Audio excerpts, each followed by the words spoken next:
What what we're really going to be, I think, talking about the most is how important it is to get our assessment right, because without a proper assessment, none of our other interventions that follow can, you know, uh, are relevant or appropriate sometimes. And I know that many people here are already trained in mental health or have a background in mental health and psychosocial training. So, like the last time, if there is something that you'd like to add to whatever we're discussing today, I'm happy to invite you to share. And we're all here to really learn from one another. Okay, let's get into it.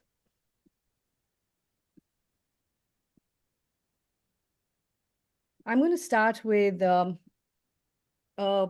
particular example or a case study. And may I request a volunteer, please, from the audience to, to help me out with this case. Any volunteers? You'll just have to read the case out loud. That's it. Okay, Dhwani. All right, thanks. Okay, here we go. I just want to say that we've borrowed this from Dr. Parth Sharma. He's a community medicine physician. So I saw him making this presentation elsewhere and I just sort of nicked it. But yeah, credit to Dr. Parth for this story. Okay, let's go, Dhwani. Ramu is sick. One day, Ramu suddenly felt pain in his stomach and vomited. Ramu's wife takes him to an informal healthcare provider who gives him an injection and sends him home. The medicines don't help. Ramu's pain worsens and he also develops a fever. Ramu goes to the local government hospital, but the hospital is very crowded. After waiting for many hours, it's finally Ramu's turn to see the doctor. The doctor does a cursory check and sends Ramu home with some tablets. There is no further assessment. Ramu's health keeps worsening. He gets sicker by the day. Ramu decides to go to a private hospital. The private hospital admits Ramu. Ramu is informed he has stomach cancer and is admitted after he pays an advance of 1 lakh rupees. A week later, Ramu is discharged and given the bill, 3 lakh rupees. But Ramu has only 50,000 rupees savings left. Because of absence from work, he cannot take an advance. Ramu has two options: sell his wife's jewelry, borrow money. Ramu takes a loan. Because of the high interest rate, Ramu ends up paying much more than he borrowed. His children drop out of school because they cannot afford the fee. Ramu can no longer continue treatment. What? Thanks. Oh, sorry. Okay, I'll stop there. Thanks, Dhwani. So we've been through this. This is not an unfamiliar scenario, right? This is not a one-off situation or an exception. Unfortunately, this seems to be more of a norm. Now, there are several reasons, several things that have gone wrong along this journey. And apart from what is there on your screens at the moment, is there anything else you can think of? The informal healthcare provider, who's an informal healthcare provider, is basically a quack. You know, somebody who maybe a compounder that you go to, and just someone around the corner who allegedly treats people, those kinds of folks. He's not given a referral to someone more competent right off the bat. Government hospital seems overburdened with patients, not enough doctors. Private hospital was too expensive. There's a lack of social security. Apart from these, what else? Social security means basically, yeah, like Mediclaim, some sort of insurance that covers people's treatment expenses and so on. What else?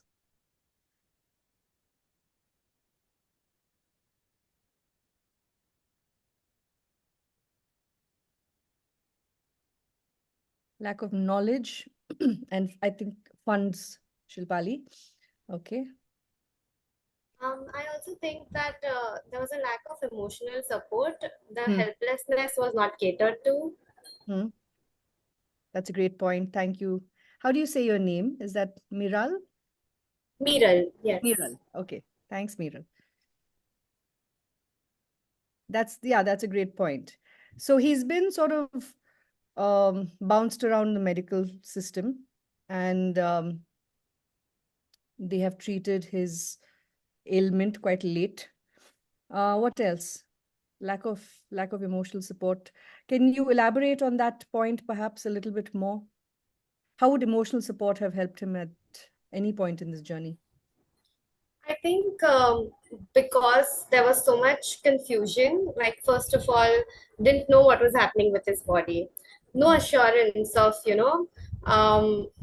what is he's not able to work as well. So that is another factor. Who is going to earn the money? Somebody just giving them that dilasa bolte hain na hum ki at that moment that it will be fine, we are here to help you, let's get through this, a sort of moral support as well, um, along with acknowledging his feelings that we know that this is a very tough situation for you, and hence just an acknowledgement could like he would have felt like he's been seen, he's been heard, and just not into this, not as a patient, and just as a human as well. So yeah. Fantastic. Thank you. Thanks so much. Non-availability of general practitioners who are easily accessible and affordable. Yeah, that's a big one. Okay. No proper prognosis. Absolutely. So what I'm getting from all of you is, okay, there's a dearth of information that would have helped this man make better decisions. There's even this emotional support, or the other kinds of support that we're talking about is also something that aids a person in making decisions for themselves.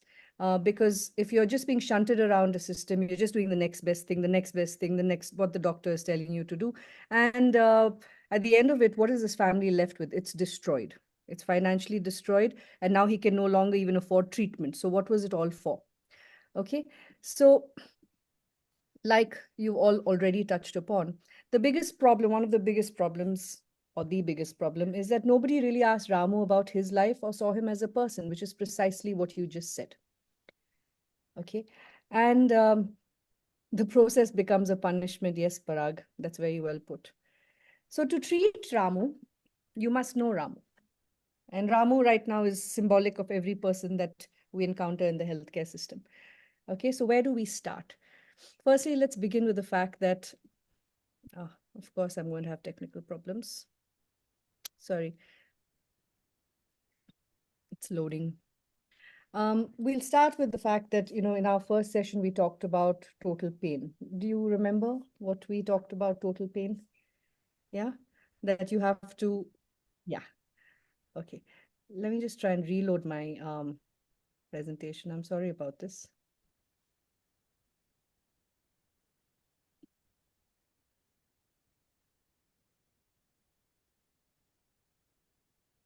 If it's not, the internet connectivity is definitely the PowerPoint. Just give me 1 second, sorry.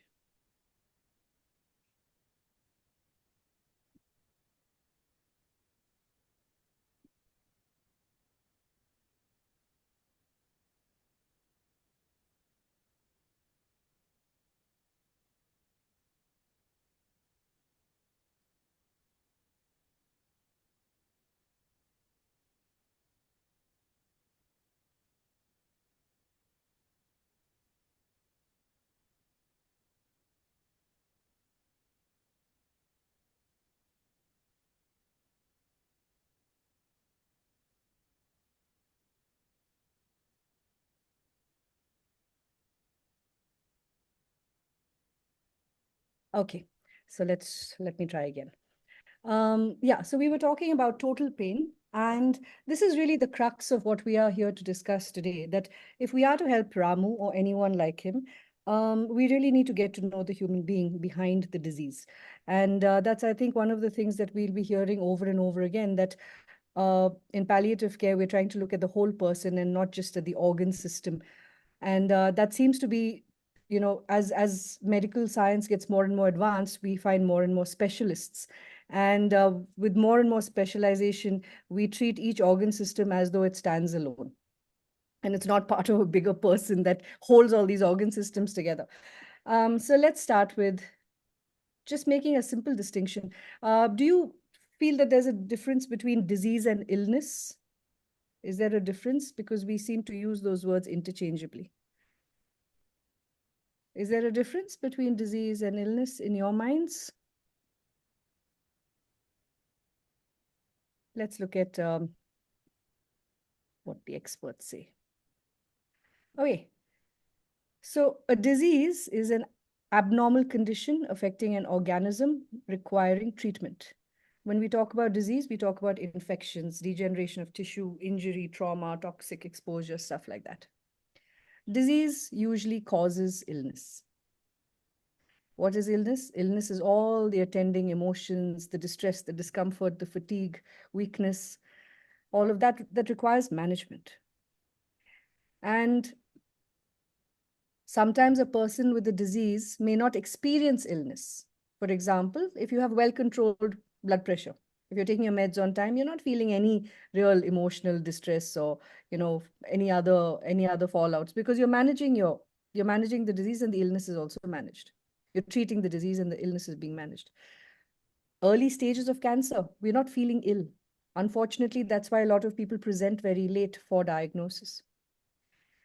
There is this, sometimes we come across this somatoform disorders. Now, this is a hotly debated subject around the world, where people, there are people who believe that the mind body should be treated separately. There are people who believe that, okay, it's just in someone's head, where they cannot find an organic cause or source for a particular illness. I'm feeling unwell, but there seems to be no real, there's no tissue damage, there's no infection, so they don't know what's causing it. And I think one of the conditions that faces this a lot is chronic pain, because after a while the doctor can no longer pinpoint the source of the pain. And then I've had so many patients tell us that, it was really the worst part of the whole thing was having someone not believe you that you are in pain, and they're treating you for a psychological condition when you're actually living with physical pain. Earlier this year, a very dear friend of mine actually ended his life because after 10 years of treatment, and he used to take something like 980 milligrams of medication a day for 10 years, but it didn't do anything for his pain. And when we later looked at his prescription, there were at least 3 antipsychotics, there were 2 sedatives. So everything to treat, his head rather than the actual problem that he was facing. So illness without disease are called somatoform disorders, lack of understanding of biological basis, and this is, like I said, hotly debated.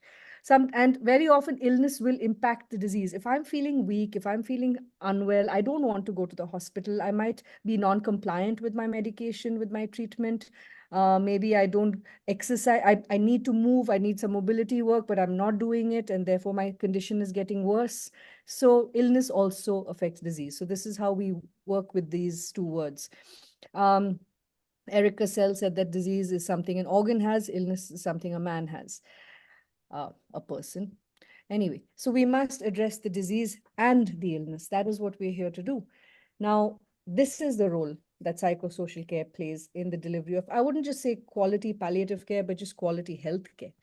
And in palliative care settings, we're also looking at the fact that people living with life-limiting or life-threatening conditions or people who are aware of approaching death, they have a very unique set of stressors and challenges.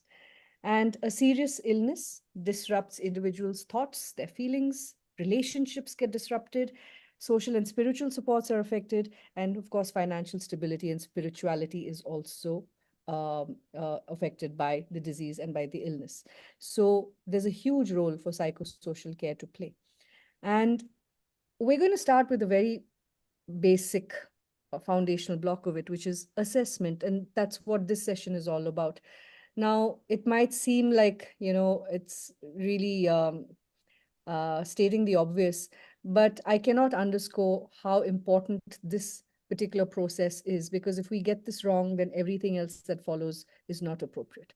So an assessment is basically an exploration process. We're gathering information about the person and how we will proceed, the selection of goals, the interventions we will use, largely depend on what is being assessed. Now, if I focus on the disease, then my interventions will be treatment for the disease.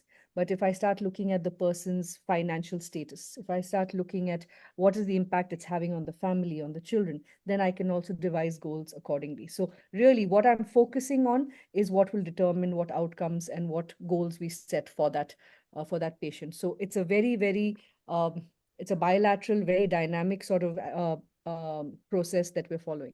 And like I said, inaccurate or incomplete assessment will lead to inappropriate goals and interventions. Who are our sources of information when we assess? The patient, of course, but we have to also look at the caregiver. And in patients, with patients who are in long-term care with us, we look at collateral sources. Friends, relatives, neighbors, home visits are a huge source of information for us. And that's why, sometimes seeing someone in their home will tell you more about that person than spending hours with them in a hospital. We must remember that assessment is an ongoing process. It's not a one-time thing. It's not when we just meet the patient for the first time. We are constantly in assessment mode. Okay. And as the psychosocial needs of patients and the family changes over the course of the illness. And this is not something that is just, casual observation. It's purposeful observation and purposeful conversations. We have to remember that this is as much a science as it is an art. And therefore, where we put our attention is very, very important. It has to be very deliberate. So Ramu has come to you. Okay. And let's pick up his story maybe somewhere midway where he's come into the healthcare system. Now, what, according to you, are the important areas that we need to assess from the point of view of what we said was total pain? What do you want to know about Ramu now? What were the things that other doctors missed and you'd like to understand about Ramu? I'm going to stop sharing so that we can all interact. Yeah. Physical, socioeconomic. Okay. So can you give me specific questions, please? I'm Ramu. What questions will you ask me? Let's not talk about general, physical, socioeconomic, financial. Let's put it into words in a conversation with a human being. Okay. What does he do? How many people are there in the family? All right. You need to tell me why you need this information also, huh? Let's not just put random questions out there. Why are you purposeful questions? Purposeful questions. We're not just curious about Ramu for the sake of curiosity. We want to know specific things about Ramu. Okay, you want to know associated symptoms. Okay, we're looking at the physical. You can unmute and use the mic as well if you like. Can you tell me about your yeah, I like that open-ended question. An approximate income. Yes, that's why we're asking what he does. Whether he has symptoms, how is it impacting his daily life? Yeah, so that we know what quality of life he has, how much he can continue working. Very important point, yes. What are his fears? Okay, by eliciting his fears, what are you hoping to understand? Is there a caregiver? Okay, it tells us about his family. Go on. Yeah, so I said fears because first of all, yeah, you don't know. Like there's a lot of uncertainty, a lot of questions that are unanswered. So yeah, depends on again what stage of cancer he's diagnosed with, and then depending on that, what does he want to do at this stage now. Does he fear that his family will be provided? What will happen of him? So apprehensions that he has, things that he needs to mend. Yeah, so things like that. Yeah, figuring out somebody's fears is a great way to take a deep dive into their psyche and understand what matters to them, what are their priorities. Okay, how does his family support him? Are there other people? Great, we're off to a great start. Thanks, everybody. And so now we will, let's see, what are we going to look at? Now, these are the broad areas. I'm going to take you through each of these areas and give you very specific tools that will help you gather the information that you need. So we want to know patient and family overview. We want to know how much they understand of the illness. That's very important. Who is in the family? Family structure. How are they to each other? Dynamics. What is the socioeconomic status of the family? Levels of distress that might be being experienced at the moment. Psychosexual issues and interventions and plan. So let's look at this. Patient and family overview. Different institutes have different ways of capturing this data. You might, basic demographic details, what they do, like you said, occupation before and after the illness, who is the primary caregiver, what is the relationship. So just questions that you've already asked. Now, an important thing to get into here is, and we will talk about that more in our communications class. Okay, so I'm not going to be spending too much time on it right now, but we need to get some sense of how much do the patient and the caregiver know about the diagnosis, about the prognosis, and coming from a palliative care perspective, why Ramu has been referred to us. Does he know why he's been referred to us? Okay, and we must not presume that he or his family have an understanding of the illness or the disease just because they know what it's called. I might know that I have 4th stage carcinoma. But what does that mean? Now, even in this room, amongst us, the word cancer conjures different things for different people, right? I might think of cancer, the first cancer I think of is like ovarian cancer, or I might think of, a fungating, head and neck cancer. Different people have different ideas about a disease. Now, if I say lung disease, there are so many different kinds of lung disease, right? So it's not just checking to see, acha, aap jante hain aapko kya hai? It's not that. It's, you have this, what does this mean for you? Okay. And that sometimes we find that they have no idea. And I think I mentioned it at the first session. We become fluent in the vocabulary of the disease very quickly.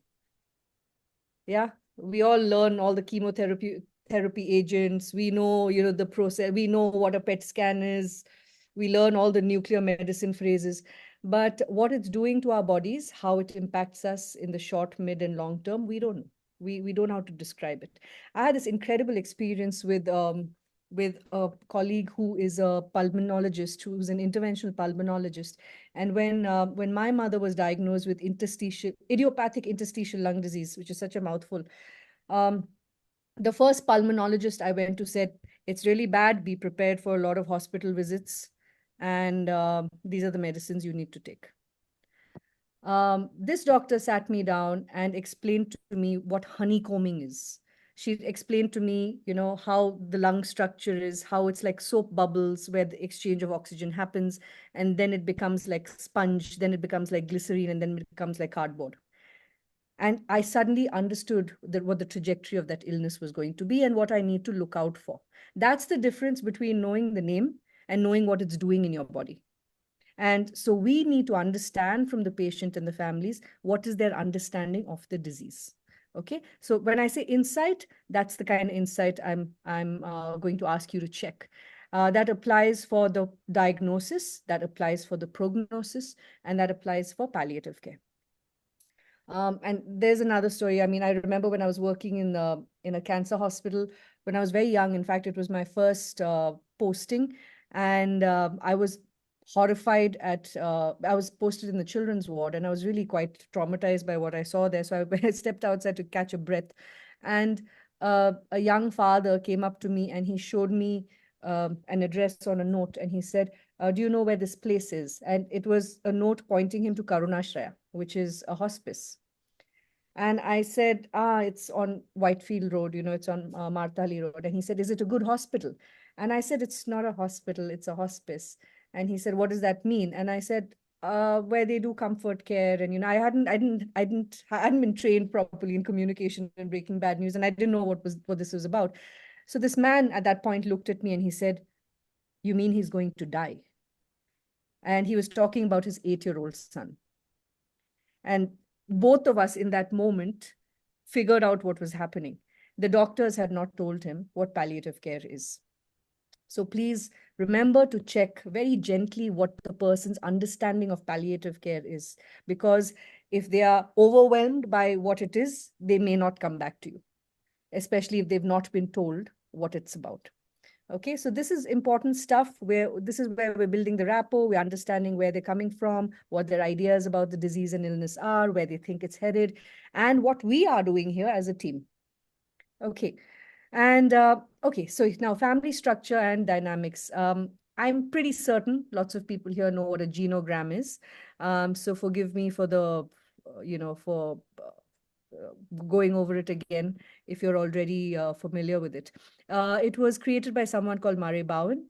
And what it really is a graphical representation of of a person's family over at least 3 generations. And this diagram tells us about the structure, the dynamics, the strengths and resources. I really encourage you to use the genogram, because especially when you're out in the field, when you're doing home visits, it's not easy to sit and write down paragraphs and paragraphs and paragraphs. And this, I have found this to be such an easy tool.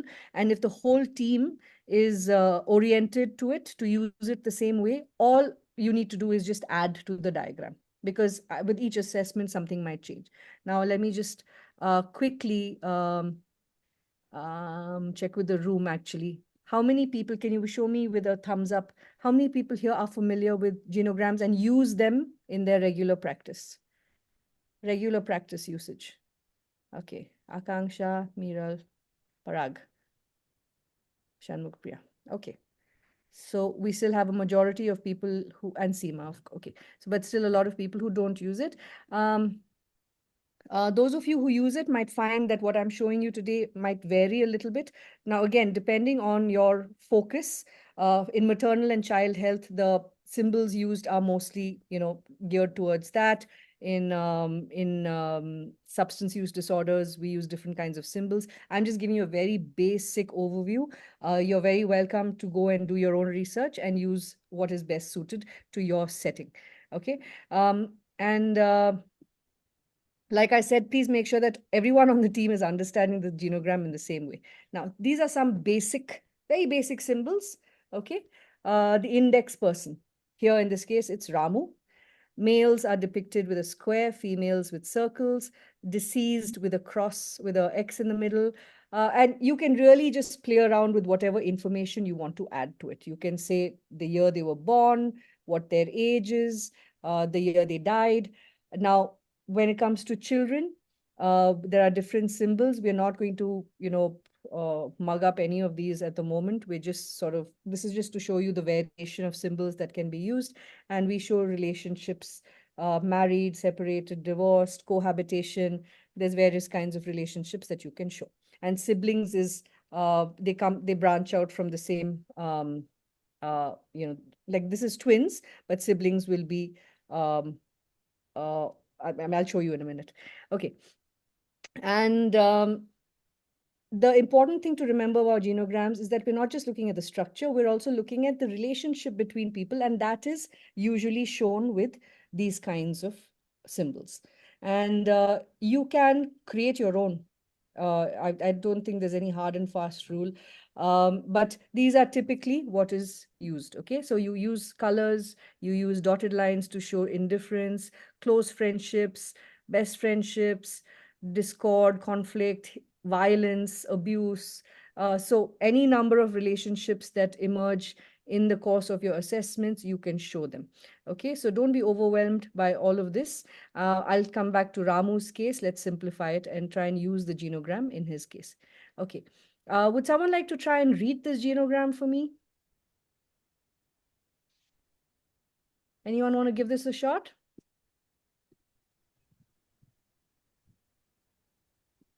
May I know?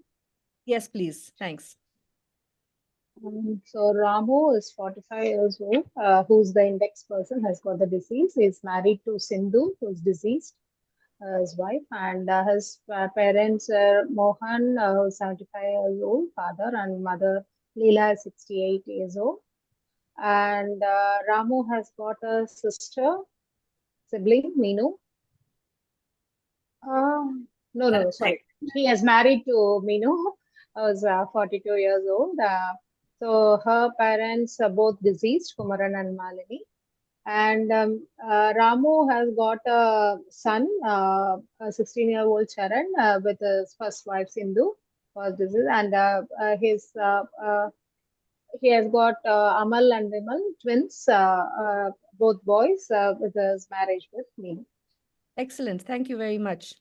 Now, if you want to continue with me, Shanmugapriya, now what's going on?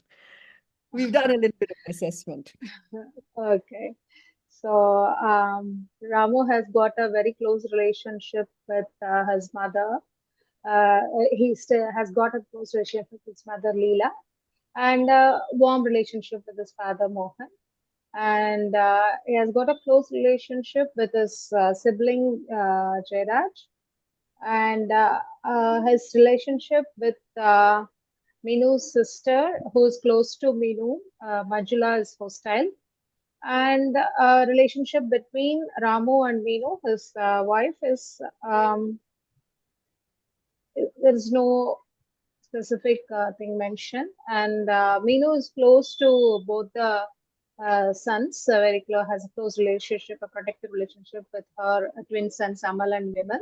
While Ramu is very close to his first son Charan. And Charan, Amal, and Vimal, they share a warm relationship. And Charan is very close to his uncle's daughter, Priya, and also very close to his uncle Jairaj. And Meenu, Ramu, Charan, Amal, Vimal, they all live in the same house. Okay. Okay. Thank you so much. Perfect. And there's a little bit of an indifferent relationship between Meenu and her mother-in-law. Okay. Now, just looking at this, what comes to mind? See, earlier we know the structure, right? But now we know so much more. So just by looking at this diagram, what are some of the thoughts that immediately come up for you, apart from just the relationship angle? We get the hang of social resources that the person has. Whom can he go to when he needs someone? Or, whom can we approach if we want to break the bad news or something like that? Okay. Yeah. It also tells us where some of the concerns might lie, right? Okay. A lot of stressful dynamic in relationships, yeah. Emotional bindings and repulsion. Is there anyone in this circle you're a little worried about? Charan, maybe? The first son. Sharon? Hmm? Why? Tell me more.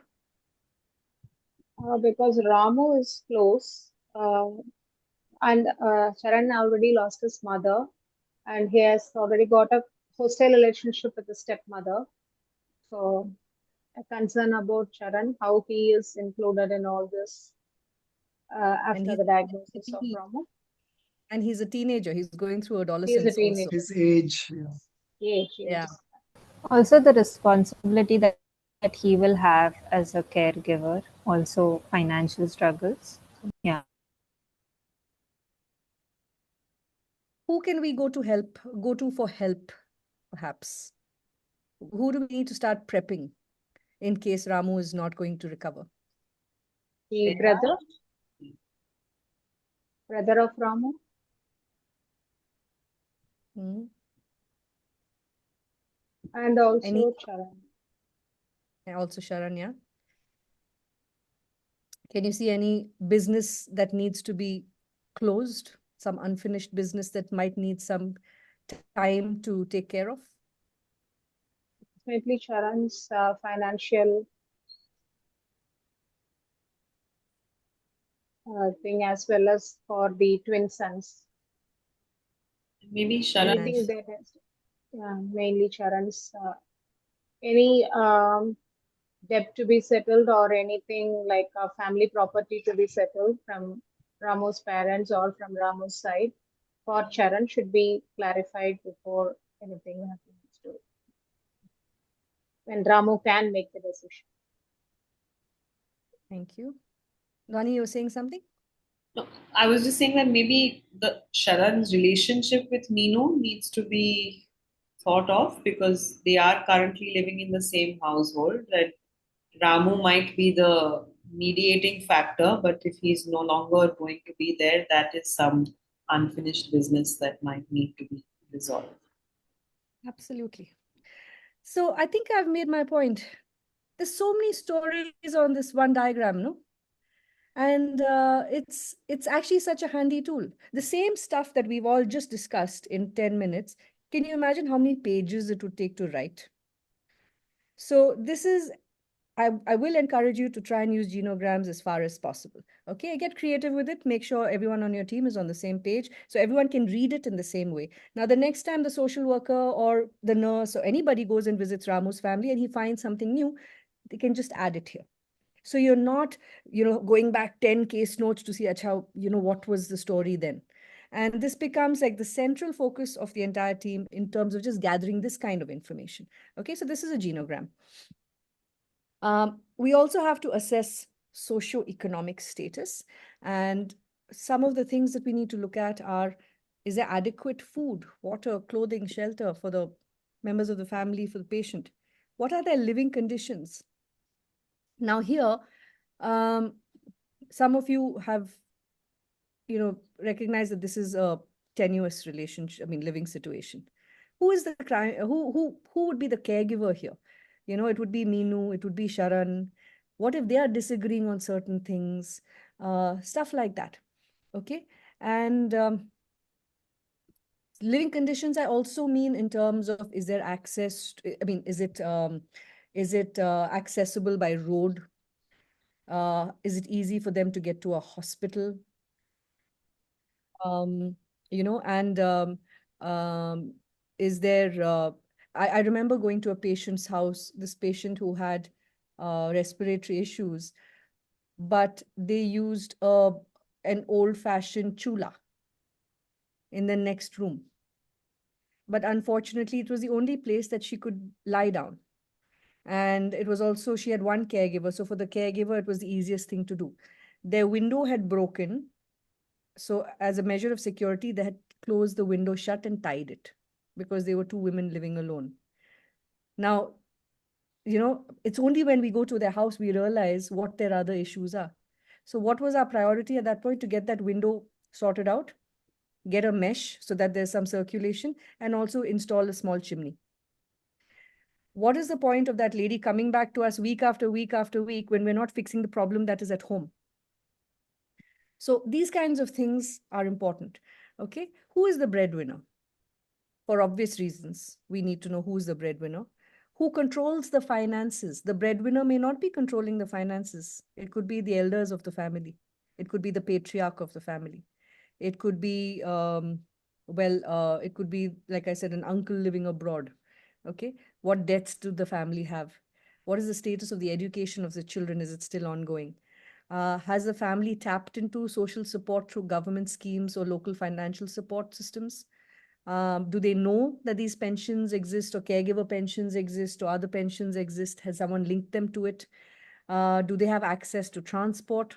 And if not, then how are they managing their hospital visits? How are they managing getting medication, things like that? Okay. So these are some important areas for us to assess, because this is also what will tell us to what extent the family is going to be more distressed by a goal that we set for them. So we want to minimize that. Now, while we are also assessing socioeconomic status, let me introduce you to another thing. How many folks here know what an eco map is? Do you know what an eco map is? Has anyone here used the eco map? Okay, all right, no. So eco map is like the eco map is like a genogram, but for the social fabric. Okay, so just like in the genogram, you have the family unit. Here, we're checking the family's position in the community and their relationship with the community. And that is what an eco-map is. And it's an extremely useful tool when you're trying to assess what kind of social support is available to the family. Okay, it was created by a lady called Anne Hartman, and it's a pictorial representation of the patient's family in its social environment and their relationship with the larger society. It is a snapshot view of important interactions of the patient's family with with other systems, with groups, extended families, individuals, organizations, associations, etc. Now, especially when we are trying to do community participation in healthcare delivery, this is a very, very key piece. Okay, this is what it it looks like. So you have the family in the center, and then you start mapping out different interacting systems with them. The children's school, the health service, the extended family, friends, neighbors, workplace, colleagues, local services, religious institutions. You can keep adding. You can say the football club, you can say their card circle, their satsang, whatever, whoever is interacting with the family. Okay. And here as well, you have these dynamics to show: close, strong, weak, hostile. And the arrows will show you the flow of the interaction. Okay. So here in this case, the family is very religious, and they put in a lot of energy into their religious institution. The school, it's a reciprocal relationship. They have a good relationship, a strong relationship with the school system. The health service, not doing too good for them. It's almost hostile. Extended family, it's very weak. This family tries to reach out to the extended family but doesn't get much back in return. Strong bonds with family and neighbors, not great. I mean, it's hostile with workplace. And local services, it's weak. It's both ways, but it's weak. So what that tells me is that maybe someone like me or like an organization like us has to come in and facilitate a better relationship between the local services and the family. I'm going to tell you a little bit more in detail. Now, this is a general sort of snapshot of what an eco map looks like. Okay. Now, in the case of Ramu's family, I've just taken the family, the unit that lives together. Okay. I've taken out the others. This is the unit that lives together. So let's look at them. Now, you don't just look at the family because even within the family, individuals have different relationships and sources of strength, resources, and dynamics going on, right? So in this case, would anyone like to try and decipher this eco map?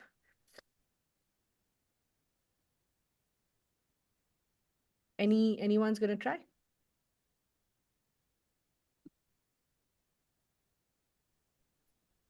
Yeah.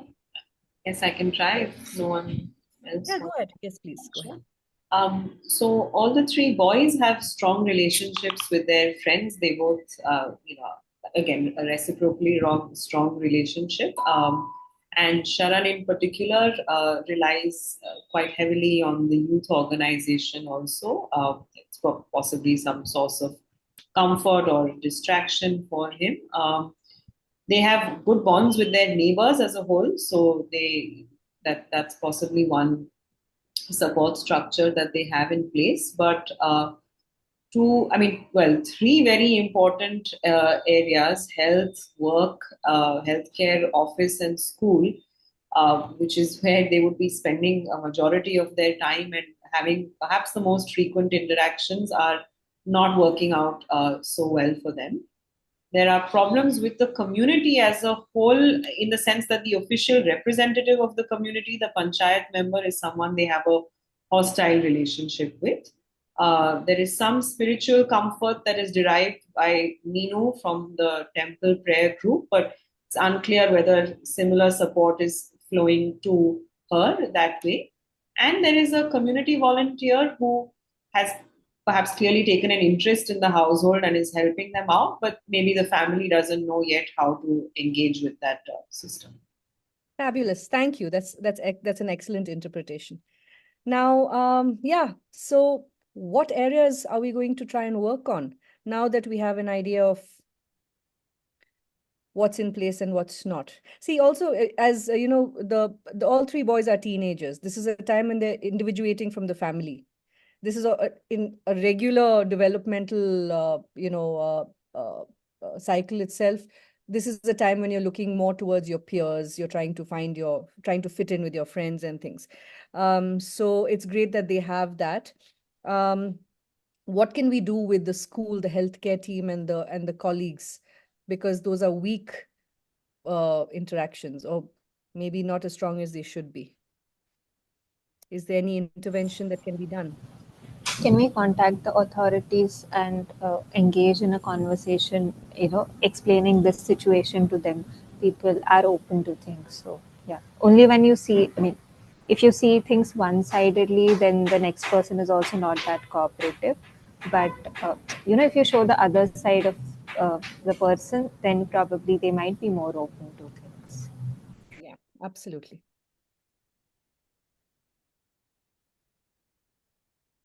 Where else would we put some of our energy into to bolster their social support?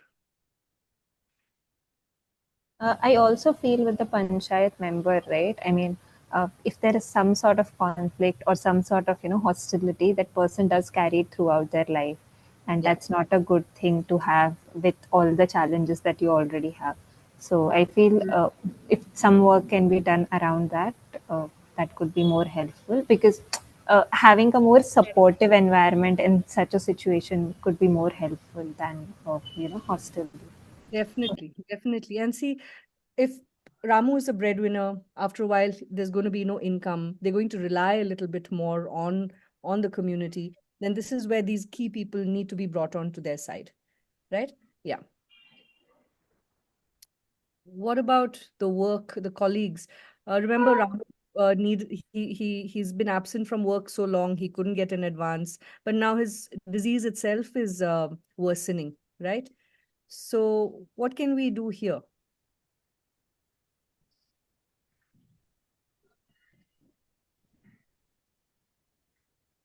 I also am mindful of the fact that we can't interfere too much in people's lives, right? But we can also encourage them to maybe have conversations with these folks. Now, especially when it comes to, illnesses, diseases like cancer and stuff, sometimes it's stigmatizing. And maybe there's lack of information. Maybe there is myths surrounding, these kinds of diseases. Some people think that, oh, and also superstition. So some of these things need to really be examined, and and then we can try and see, okay, let's go and have a chat with the school folks. I don't know how much the children know about their father's illness. Are they acting out in school? Is their behavior saying something? Is there a conversation to be had with the teachers to say, hey, listen, their father is really unwell, so maybe they might not be doing too well at school, but can we get some extra classes for them or something of the sort? Okay. So these are just areas in which, and because we are a multidisciplinary team, there's a social worker, there's someone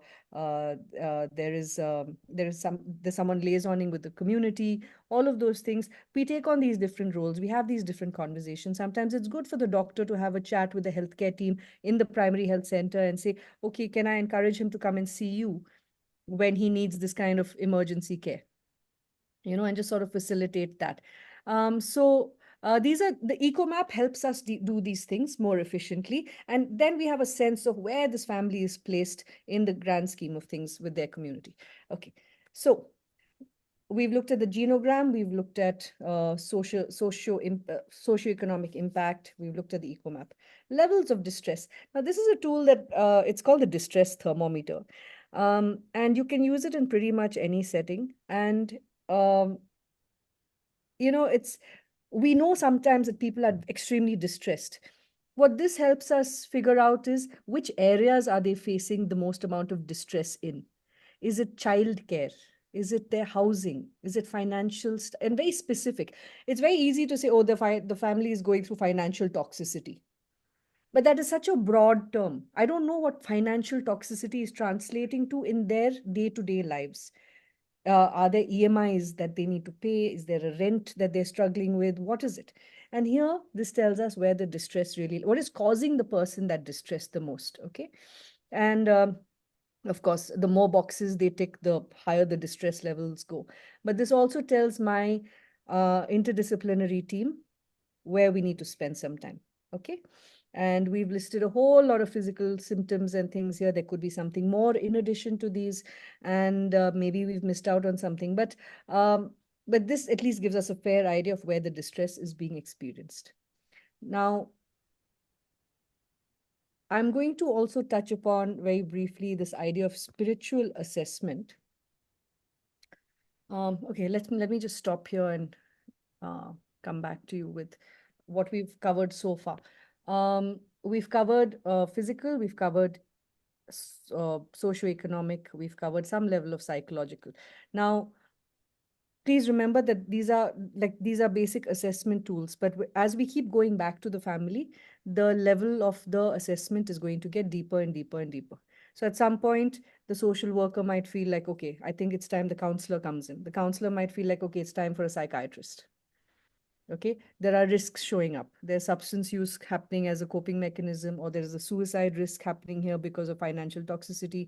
So these are ways in which we're slowly walking with the family and trying to remove some of the distressing factors from their lives. And if you're doing this long enough, you also learn to then train your attention to those risk factors that might be coming up from a blind spot. Okay. We do talk about spiritual care. I just want to make it very clear that we're not just talking about the religious aspect of spirituality, although that's very important to a lot of people. But uh, for our purpose, we're talking about meaning, connection, hope, and there is one more: meaning, connection, strength, and hope. Okay, so this is a spiritual assessment tool. The credits are here.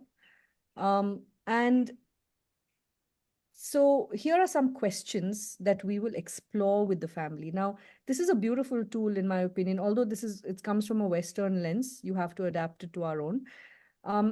It can be both a means of rapport building with the person, and it can be a means of establishing safety for that person. Okay. Now, this is not a questionnaire. It's not to be used as a questionnaire. These are things that you weave into your interaction and your conversations. Certainly not something that you can ask on your first in your first interaction with somebody, because these are quite deep areas that we're going into. But here, for example, connection. Who are the persons or communities you look to for support? This tells me about the eco map as well. This is overlapping with the eco map. Yeah. What role do they have in your care? Do you have an image of a power greater than yourself? Has your life situation now affected your feelings about yourself, your faith, or your relationships? Okay, so these are getting more like they're getting deeper and deeper, the questions. But also, what this helps us do is helps us reframe their attention to something that from which they can get strength. It's, you know, people are very uh, when you're living with a serious illness, the disease takes center stage. The negative aspects of it take center stage. We get beaten down sometimes. This helps us refocus and say, okay, yeah, who do I normally get my strength and support from? And meaning and joy. I think this is quite a lovely section also to, and this is not something you do right off the bat. This takes some time. Like I said, a little bit of rapport building is important.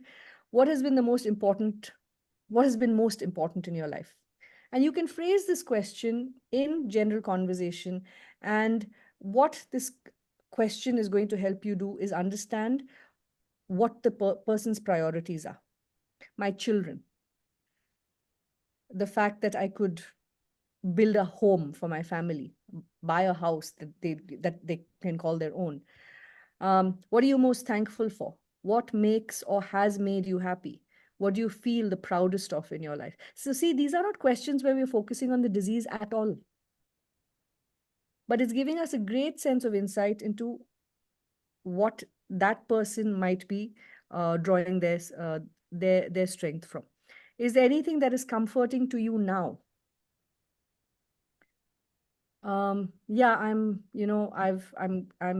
comforted by the fact that I've got enough savings in the bank so that my family is taken care of. I've made some wise investments, so that's a good thing.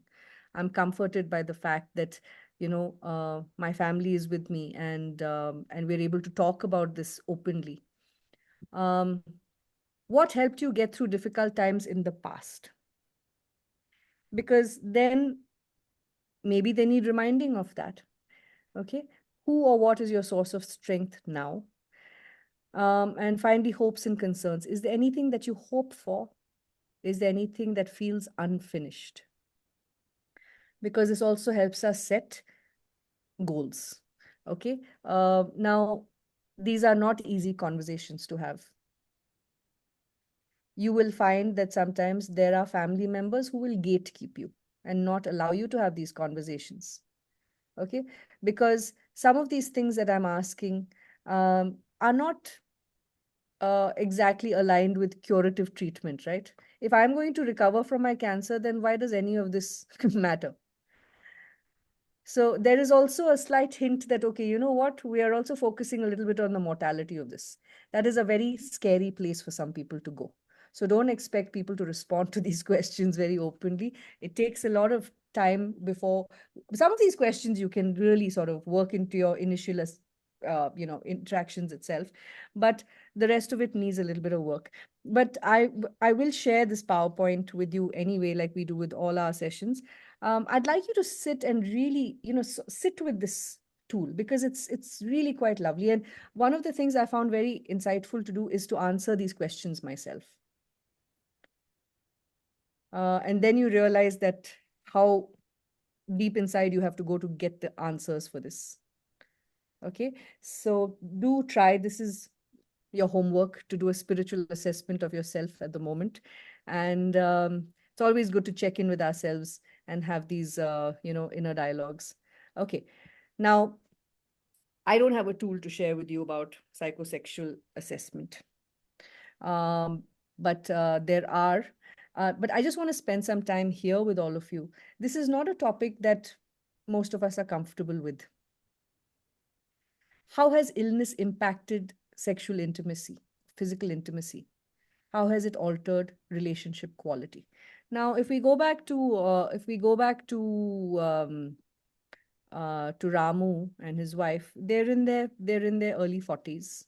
Okay, they are still quite in their prime. Now, there has been a previous marriage. There is hostility in that family at the moment from Meenu towards her stepson.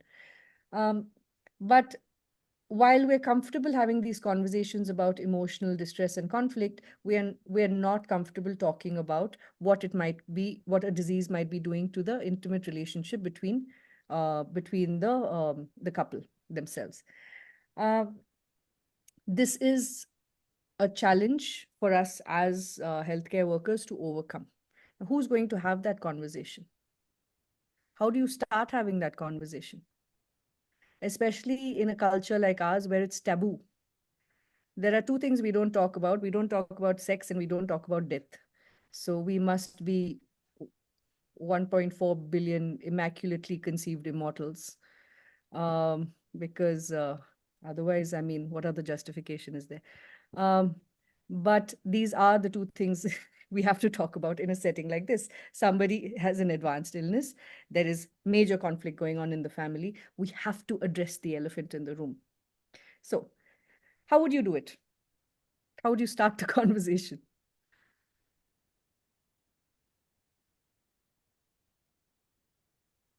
There are no right and wrong answers here, because I mean, none of us are experts at this. But I'm just curious. I just want to get the wheels turning a little bit. It's a very difficult thing, ma'am, especially when you're talking to female patients who might be having already an indifferent relationship with husband, especially in the 40s. They are, in case of breast cancer patients or ovarian cancer patients, where they are hit the menopause or just before the menopause stage, when the kids are in the teenagers, and already there is some kind of indifference, especially in an indifferent relationship. It is a very tough topic to even bring it up. In close relationships, yes, it is a little bit easier. So, do you miss? So, we just ask, so do you miss your spouse in any particular way, or something like that? And especially if the spouse also comes for the session or comes along with the partner, it is good. But especially the female is the one, as his wife is the one having the disease, and whether she will be coming alone if she is a very independent, brave person, or a mother or a brother, somebody will be coming. But when we see the husband is totally missing out in the equation of coming for the sessions itself, or to meet the doctor even, then we understand, and maybe bring it about. So how do you take support? How is your relationship with your husband? So this is how we can bring it up, not directly, never directly. Never It's directly. same way like that, yes. It's same way like how you talk about that in all other euphemisms. We use other euphemisms. Hmm. No, Okay. thank you. And I think you've touched upon some very important aspects here. The intersectionality also with gender. Um, you talked about breast cancer and cancer of the reproductive systems. Um, I mean, just as an aside, we cervical cancer in India is rampant, and I think a woman dies every 7 minutes from cervical cancer.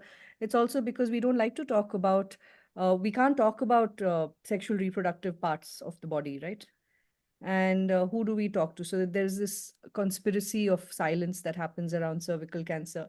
The other thing is allocation of resources in the household. Women's health is one of the least prioritized, especially if she is not yet sick. Why are you going to go spend money on a pap smear or a mammogram? If it happens, we'll deal with it then. So the idea of preventive measures for health for a woman is is not a priority, right? And yes, because it's of least priority. The other thing is, for a woman to go and get tested and checked, she has to be in a lot of parts of India, she has to be accompanied by somebody. A woman can't travel alone. Now, if the screening camp is happening in the next village, I'm not going to go by myself, right? So this is a lot of the reasons why women present late is because of these social determinants more than actually anything else. And many are unmarked. So how to ask when you unmarried? See, this is the other thing we need to get over, that we only ask married women about their sexual health and activity. And this is something that I have seen unfortunately, a lot of gynecologists also. It's instead of asking, are you sexually active? They will say, are you married? They're not the same thing, right? So I think the context, Payal, will be important. In what context are we having this conversation?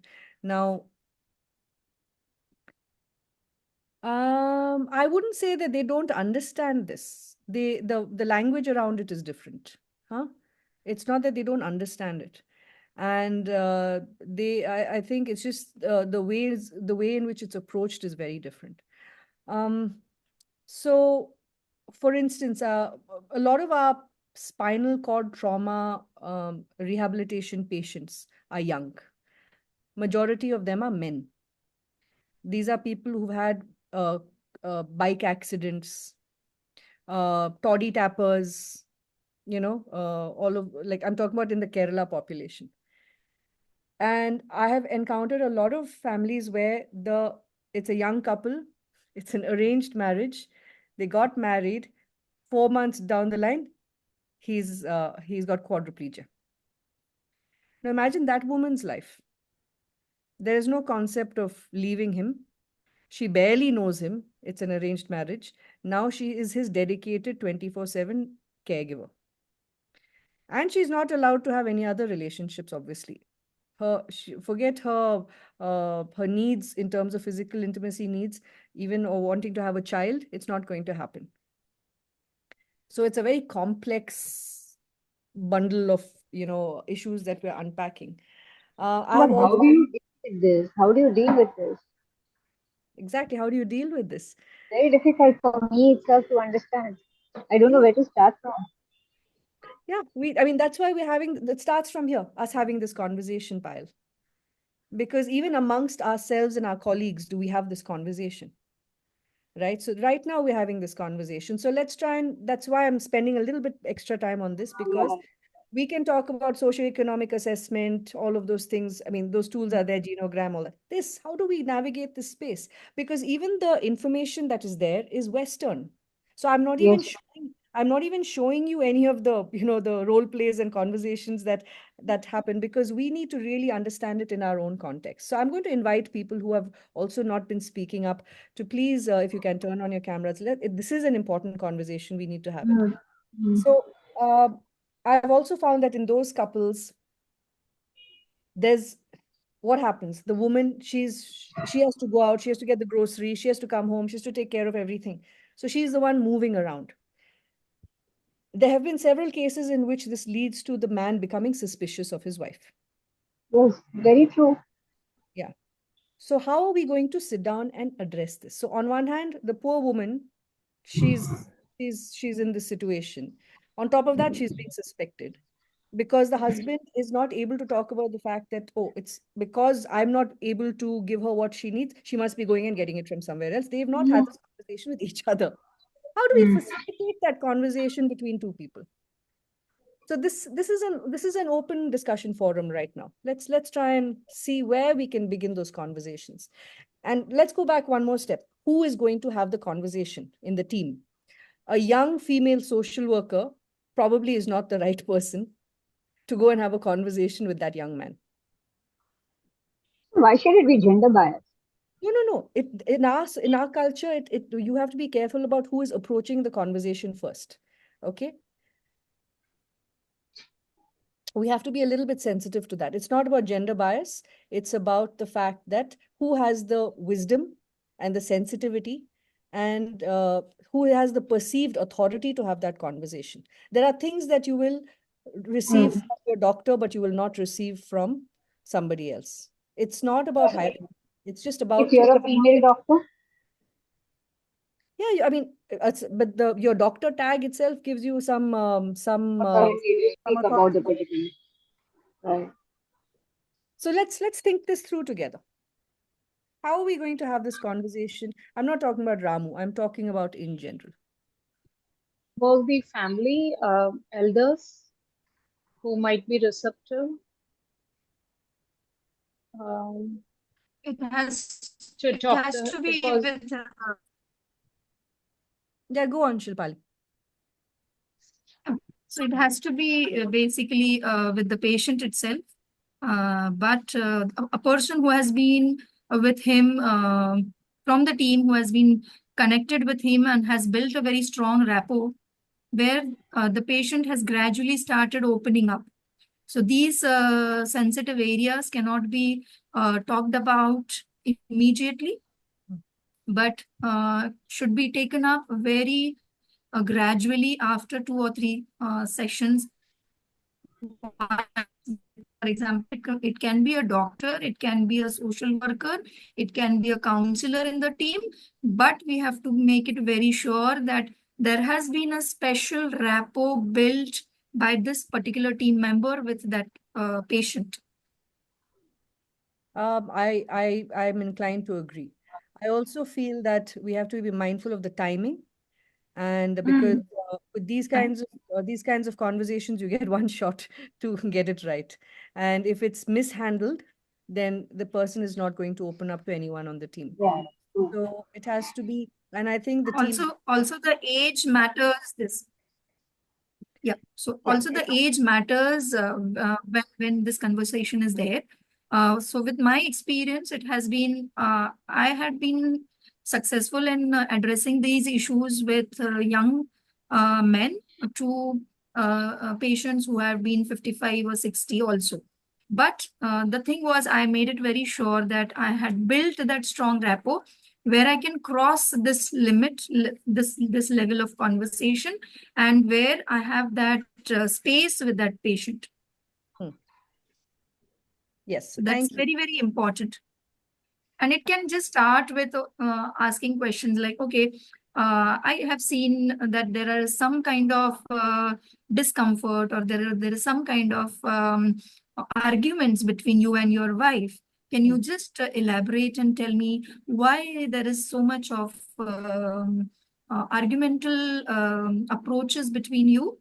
And then there you can just put it ahead and probe a little more from the inputs that the patient is giving. So the patient will always give you a hint in his conversations where you can just pick up that word and then probe it ahead into the intimacy part of it.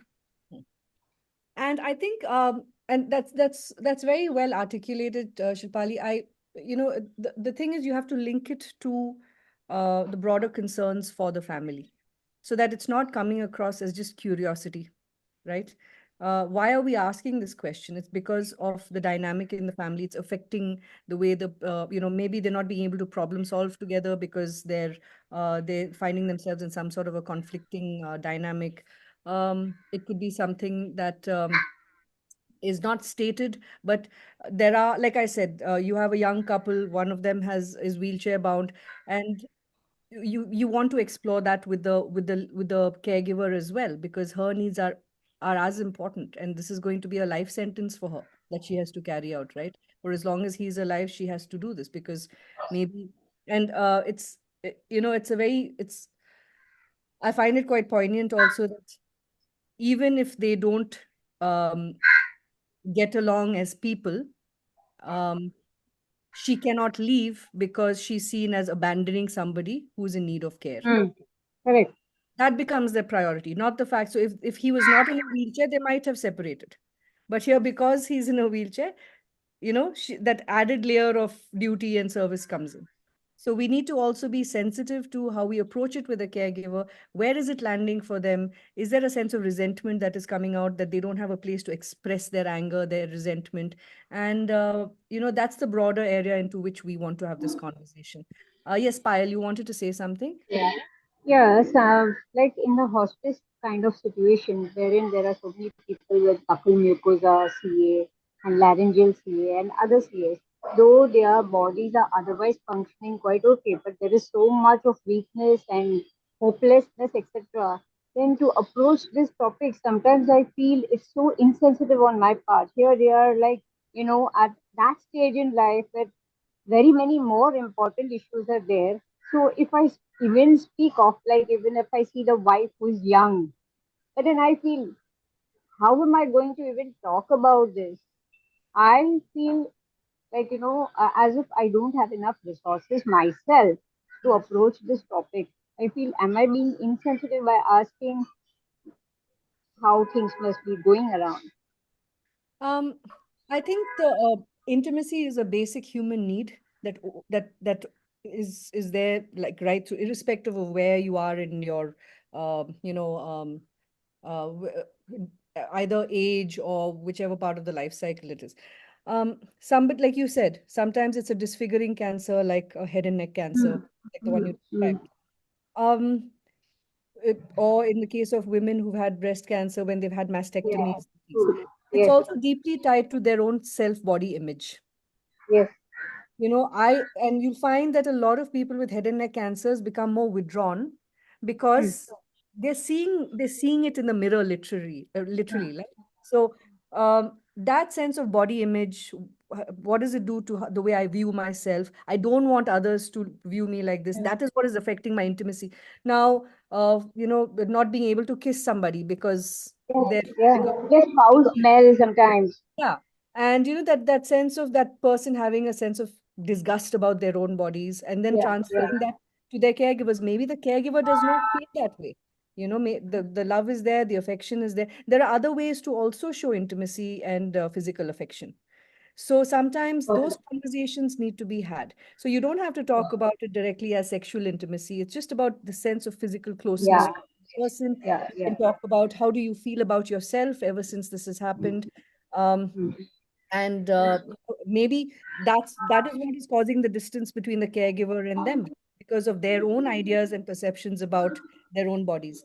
Alvin's had his hand up for a long time now. Sorry to keep you waiting. You have something to say, please go ahead. Hi, ma'am. Hi. Uh, yeah, as you told, like, yeah, we are facing all the issues, like, which we all spoke now. But how we deal in our setup is actually I'm at an ICU as an healthcare provider, paramedic, and like where a consultant exactly says the condition of the patient very clearly to the patient, what he can do and how his life is going to be for another couple of years. So without any hesitations, he just explain these things can be happily done. These things can be, you can go with it.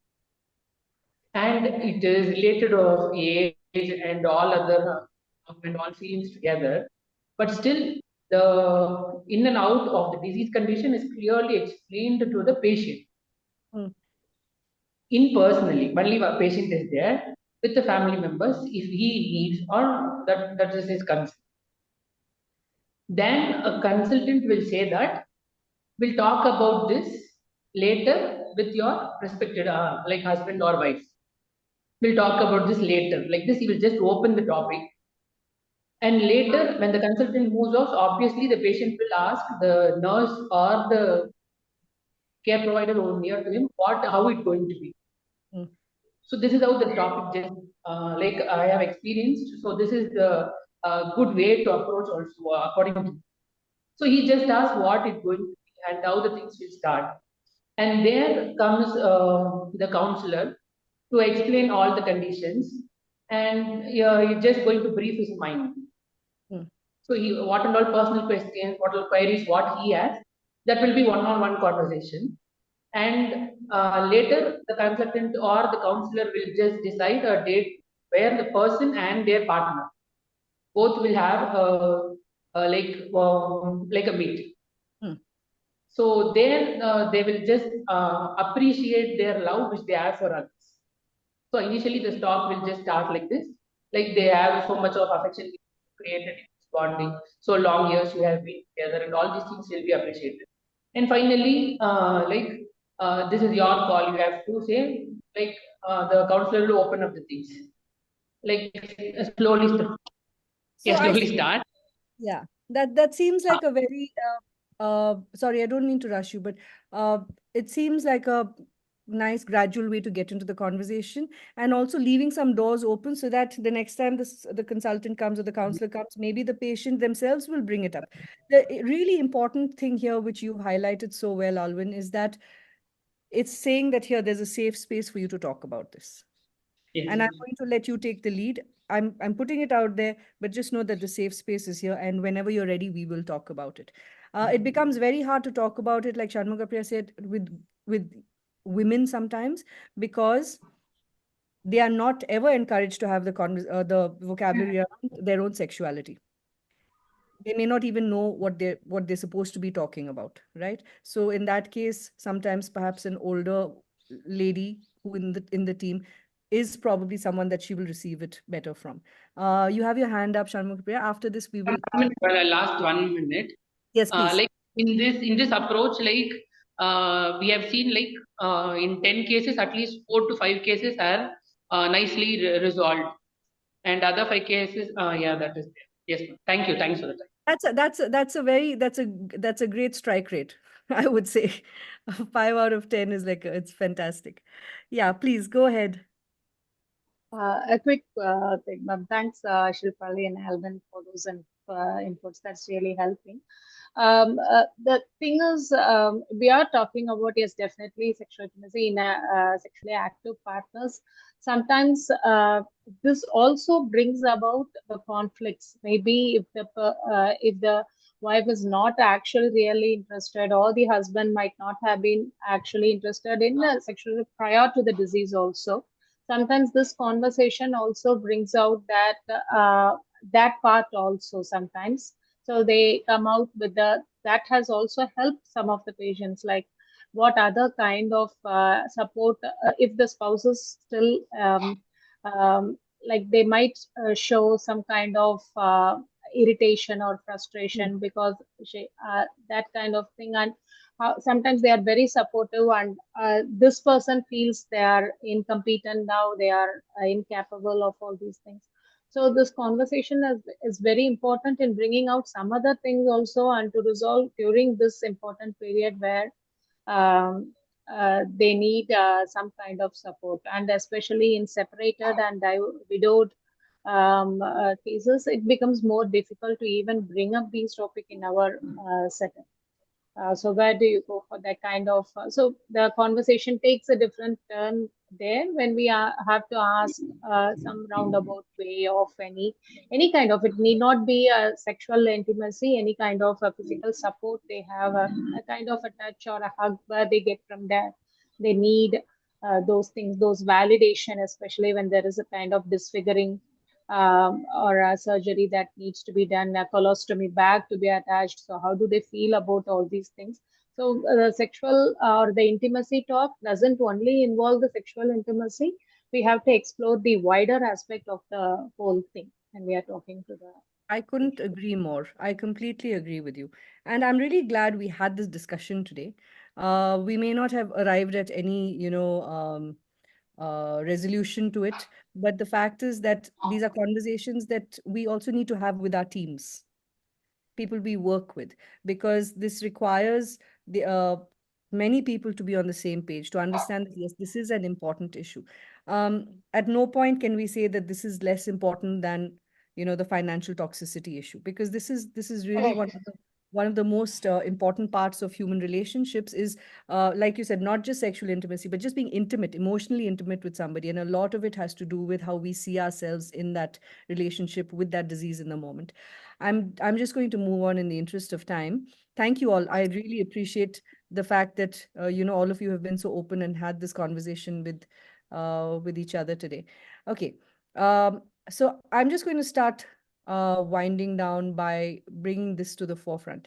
There are important milestones, and this is where assessments need to be done and redone again.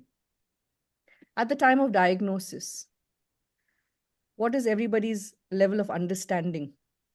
Like I said, do they understand just the disease name, or do they understand all of it? What are the potential trajectories that this disease might take? Is there a role for palliative care early itself? Um, Levels of acceptance. Understanding is very different from acceptance. I might understand the disease. Have I accepted it? Am I willing to even accept that, yes, I have to live with this? And this goes for both the caregiver as well as the patient. Okay, caregivers too. It's usually around this time that you have,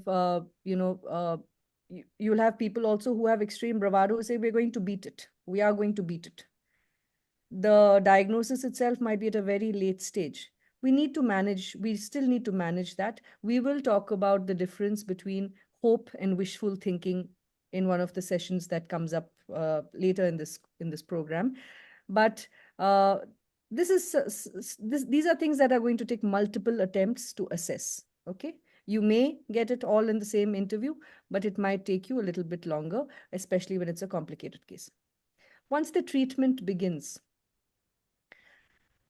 do they understand not just the effectiveness of the treatment, but the implication of the treatment? Two different things again. Effectiveness of the treatment is how much of my disease is going to be addressed. Implications of the treatment means, what is it going to cost me? Does someone in my family have to take time off work to take care of me as I'm getting treated? Will I lose certain abilities? Am I going to be nauseated and fatigued as a result of this treatment? Those kinds of things. Now, there's a wonderful medical oncologist that I routinely refer patients to. He's a lovely man called Dr. Aju Matthew, and he once had this very interesting conversation where he said to me, Smriti, apart from doing a biopsy, I try and do a wallet biopsy. And I said, what is a wallet biopsy? And he said, I try and understand whether in the long term they're going to be able to manage this financially. And I thought that was a good way to look at it. And he said, and I just want to say that if they can't afford it, doesn't mean that I say you won't get the best quality care. But I will ensure that you get the best quality of care. At the same time, it is care that does not destroy your family in the long run. Okay, so understanding effectiveness of the treatment and the implications of the treatment. Assessing the treatment impact on disease, on the patient and the family. How is my family going to cope with this? What does it mean for my family as I go through this treatment? Affordability in the long run. Okay. And at the time of and as we're prognosticating, and prognostication is something that happens with every report, with every interview, with every meeting with the doctors and the healthcare team. What are the goals of care? Okay. My goal of care at the beginning might be, I'm going to try every intervention. I'm going to try first line, second line, third line of chemo. Third line of chemo has failed. Now what? Now what is the goal of care? This is a very important question. What is acceptable? What is acceptable to the patient? What is acceptable in terms of their dignity, in terms of their quality of life, in terms of their ability to perform certain tasks? It is acceptable for me to have my, to have a catheter. It is acceptable for me to use the bedpan. It is acceptable to me to be helped to the toilet. It's acceptable to me to not be able to eat my favorite food for some time. It is acceptable to me to give up driving. To have a rice tube. Yeah, yeah. Or the other thing is, what is not acceptable? I absolutely do not accept being, in the ICU. I do not accept being, uh, uh, uh, just lying there and having to, have everything done to me. I don't like being dependent. I don't like being dependent on somebody else. Okay. When to stop treatment? Very tough one. This is where we have the breaking bad news conversations and stuff, breakpoint conversations, which we will tackle in the communication section. Care location options. Do I want to be at home? Do I want to have an attendant? What is the kind of support that is needed? Do I have access to palliative care? Home-based care? Is there a palliative care outpatient unit that I can visit? Okay, so these are different things that we're going to assess along the way. So we talked about some basic tools today, but these are just some important milestones where we have to keep examining where the person is, what has changed for them along all those domains that we talked about. Okay. Now, each time we do an assessment, we decide on the intervention. Right now, they need information. They don't have enough information about their disease. Right now, they need information on what schemes are available to them. Maybe I need to liaison with their local authorities. Maybe right now, all they really need is regular follow-ups. Everything else seems to be holding steady. Okay, so I need to assure them that I'm not abandoning them. Maybe I need to empower the family. Now that he's bedridden, the woman needs to probably also take charge of some of the financial decisions. I need to encourage her to do it. Some of you talked about the older son, Sharan. Okay, maybe he needs to figure out where he's going to be living. Rehabilitation, if any rehabilitation needs that the family might have. Facilitation from our part. Okay, I need to talk to the primary health center to make sure that he's getting his immediate healthcare needs met in the community itself, so he doesn't have to go to a tertiary private healthcare facility for every little thing.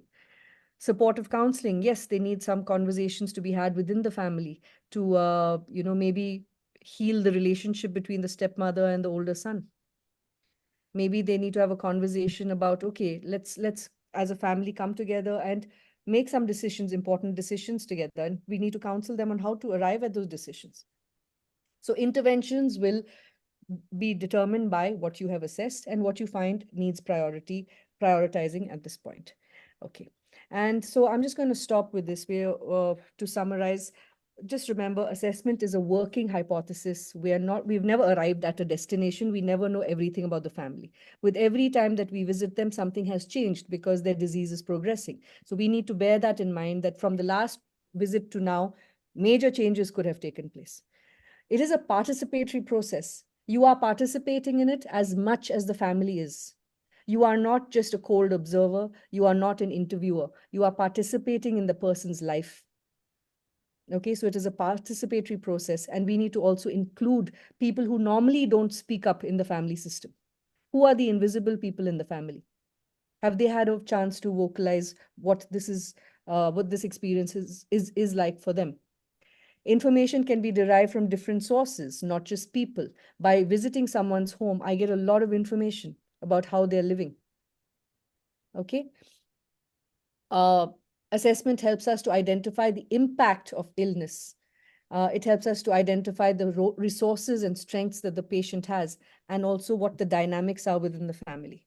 And like any medical practice or process, all assessments, psychosocial assessments, have to be documented, revised, and updated.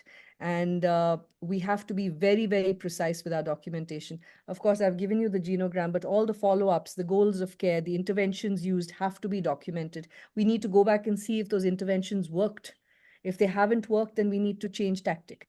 Do we need to bring in another person? Do we need to bring in a professional psychiatrist or a psychologist into this setting? Do we need to bring legal help? Very often there have been times when we've had to bring in we have a volunteer advocate who works with us at Pallium India, and especially when it comes to issues related to women, she's come in and helped us a lot. There have been families where when the breadwinner has passed away, or a woman has been left alone and she's living in an area that's not felt very safe to her. Now that her husband has gotten very sick, she feels a little more unsafe. We have had legal teams come in and help her out with various issues that she might have. Sometimes there's conflict or domestic violence in the family that we discover. We bring in legal help for that as well. There have been times when we have had minor children being orphaned with the last with the parent dying, and so we've also taken taken active. I mean, we've actively worked on getting them the right kind of protective support that they need. I remember once we had a lady who was dying, and she insisted that, and the only other guardian was a 70-year-old grandmother. The husband was alive, but they were estranged. And she said, "You have to please, before I die, make sure that she does not go to the father, because he has been extremely abusive, both towards her and to me." So we had to then bring in that whole legal system into play, and make the grandmother the guardian, and all those documents were also done while the lady was still alive. So for that lady, the most important thing was the protection of her child after she died. So it's when you do these psychosocial assessments that you realize where the person needs the most amount of support. So it's a very vast area that we're going into, but we're a couple of minutes over time. If there are any final questions or comments. Hi, I had a question on the eco map actually. Just Yes. a short question. So we live in the digital world now.